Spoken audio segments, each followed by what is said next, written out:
Primeramente, debo hacer presente que voy a hablar a título personal, no a título de presidente de la Corte de Apelaciones, por lo tanto lo que yo diga acá representa mi opinión estrictamente personal. No comprometo a nadie más. En segundo lugar, cuando aparezco por ahí en el programa, participando, interviniendo, y el título del tema que leyó recién la presentadora, no lo entendía mucho. Me costó un poco madurarlo. Pero creo que voy a ver si estoy en sintonía con ustedes, porque voy a tocar el tema desde aristas, como se dice ahora, a lo mejor distinta, con una mirada distinta a lo que se ha dicho, pero que creo que siempre es bueno también escucharlas.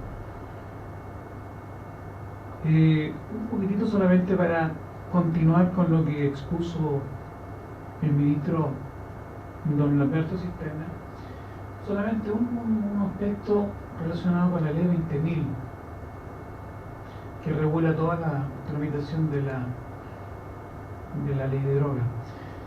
El artículo 4, cuando respecto a las pequeñas cantidades que porta o que tiene una persona en su casa, la ley parte, creo yo, de una hipótesis que no es apropiada cuando presume que si no se prueba para el uso exclusivo y personal y próximo en el tiempo o para un tratamiento médico, se presume entonces que es para traficar. Pareciera que esa norma está contra el principio de inocencia, porque está imponiendo una carga a la persona que está en su casa con una plantación. Imaginemos que para consumo personal tiene que probar, tiene que justificar ante el Estado para no ser castigado por el Estado, vulnerándose ahí el principio de inocencia, porque el principio de inocencia significa que la carga de la prueba, la carga de la imputación completa en cuanto a los presupuestos fácticos le corresponde al Ministerio Público.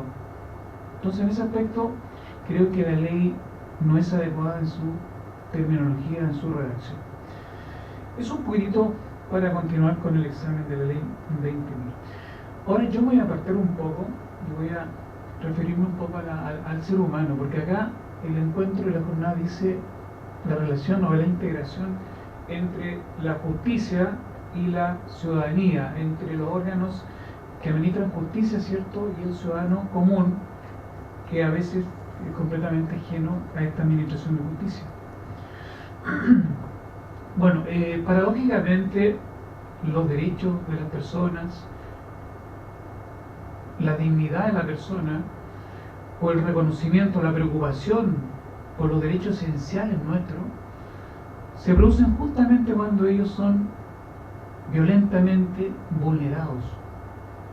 Es una situación casi enfermiza, es decir, cuando los derechos humanos han sido vulnerados de manera grosera, aparece después con una reacción casi subliminal de que tenemos que proteger los derechos, fundamentalmente los derechos esenciales de la persona.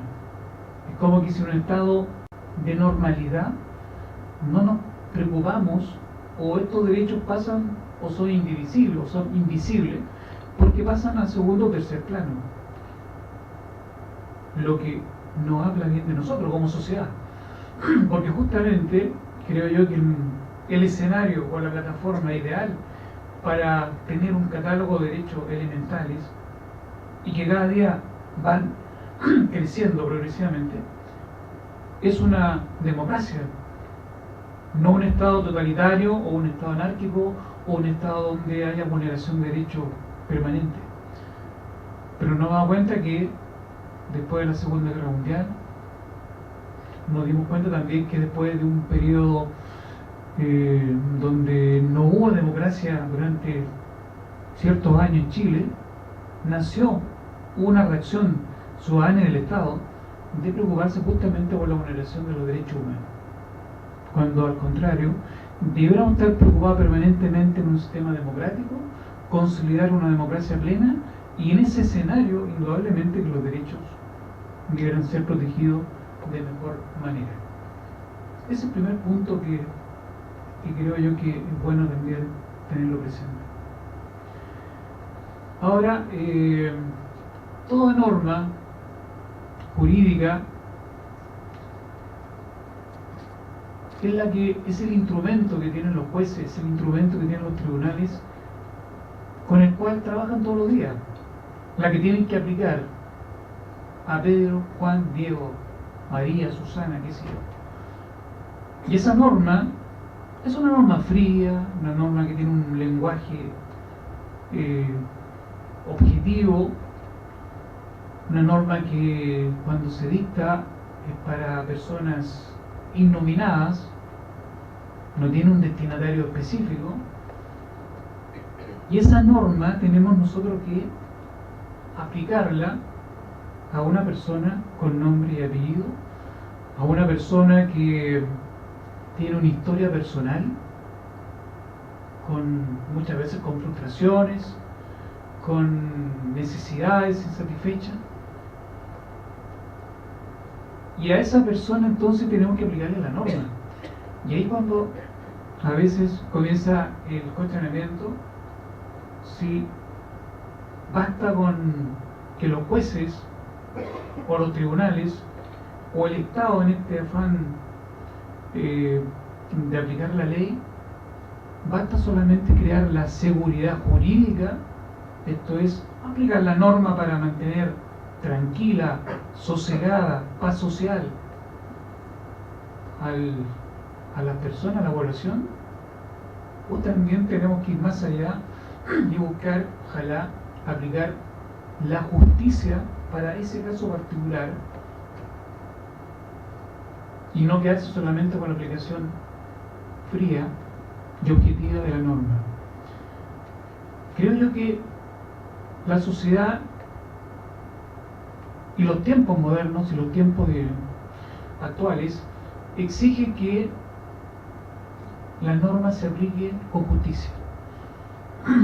Si bien la seguridad jurídica es importante, la paz social es un fin del derecho trascendental, pero más importante es la justicia. Y la justicia que de verdad no se puede definir, no se puede explicar, no se puede dibujar ni sacar una fotografía para exhibirla en un museo, en un lugar común. Pero hay algunos elementos que creo yo que nadie discute que están presentes. Por ejemplo, el principio de igualdad muchas veces es un elemento que nos permite hacer justicia, en algunos casos. Pero en otros casos, ese elemento justamente no nos sirve. Porque al aplicarlo, tomamos una decisión injusta. Y ahí aparece otro elemento que es el principio de la proporcionalidad. De modo tal que estos dos elementos, la igualdad y la proporcionalidad, son excluyentes. Si yo quiero hacer justicia, tengo que decidirme por uno o por otro. Y tengo que tener también la sabiduría, la sapiencia, la experiencia también de poder aplicarlo acertadamente, porque si me equivoco, indudablemente que la decisión no va a ser justa. A veces, la igualdad, esto es cuando estoy con dos o tres situaciones idénticas, donde los justiciables se encuentran también en situaciones idénticas, indudablemente que el principio de igualdad pareciera el más apropiado a aplicar. Pero cuando no encontramos entre personas con situaciones distintas, aparece el principio de la proporcionalidad como el más justo. A veces vemos nosotros y la gente nos explica cómo 5 personas detenidas por un hecho bastante grave, alguien tiene una pena bastante alta, otra menor, otra mucho menor y otro absuelto. Pero lo que pasa es que el juez, cuando sanciona, no obstante la participación de todos ellos, los va analizando personalmente, porque hay circunstancias que favorecen, hay circunstancias que perjudican, hay otros que no tienen ninguna circunstancia ni atenuantes ni agravantes, hay otros derechamente que no se les voy a exigir otra conducta que la que realizaron. Entonces, pareciera que en ese caso el principio de la proporcionalidad es más justo.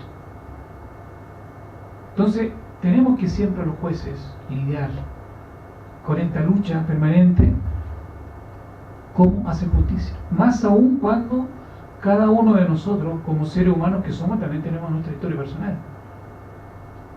Entonces tenemos que hacer un doble esfuerzo para sacarnos de nuestra historia personal y ser lo independiente, lo más imparcial posible, de manera de no estar contaminándonos con nuestra historia personal, la decisión que vamos a adoptar.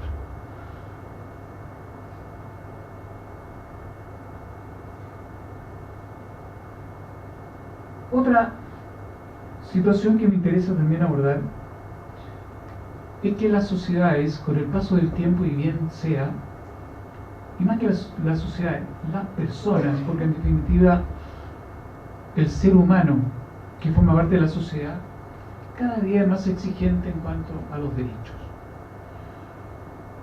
El catálogo de derechos que históricamente ha ido surgiendo cada vez es más abultado, y generalmente los países desarrollados, ese catálogo aumenta, porque cada vez que estamos en una situación mejor, como nuestras necesidades son infinitas, van naciendo nuevos derechos.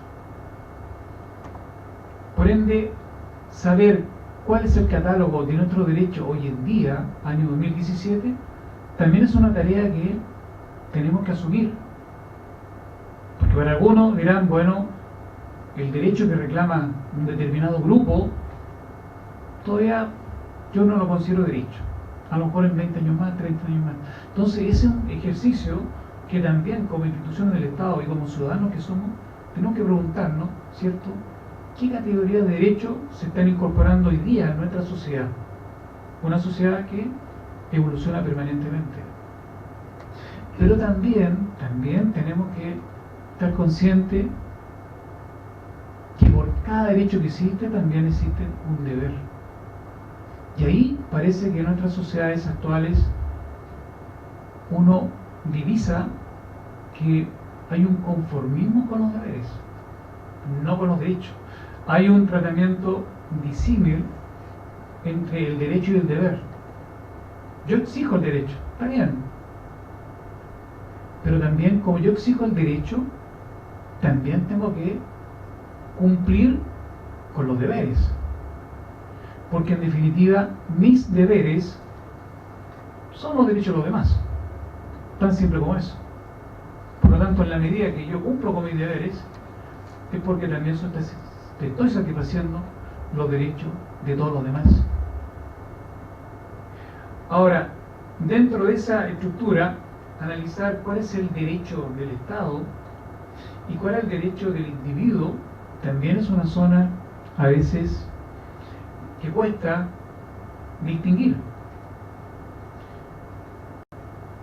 A diferencia de la luz del sol, ¿cierto?, que puede penetrar por nuestras ventanas y ilumina la habitación, sucede que la soberanía del Estado, creo yo, tiene como límite justamente la vida privada de las personas.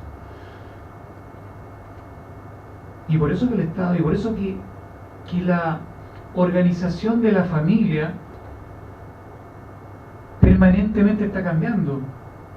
Y es un hecho y es un fenómeno social, sociológico, donde el Estado no puede interferir. Lo que puede hacer el Estado es regular estas situaciones de hecho que se producen, pero moldear una familia como quiere el Estado es imposible.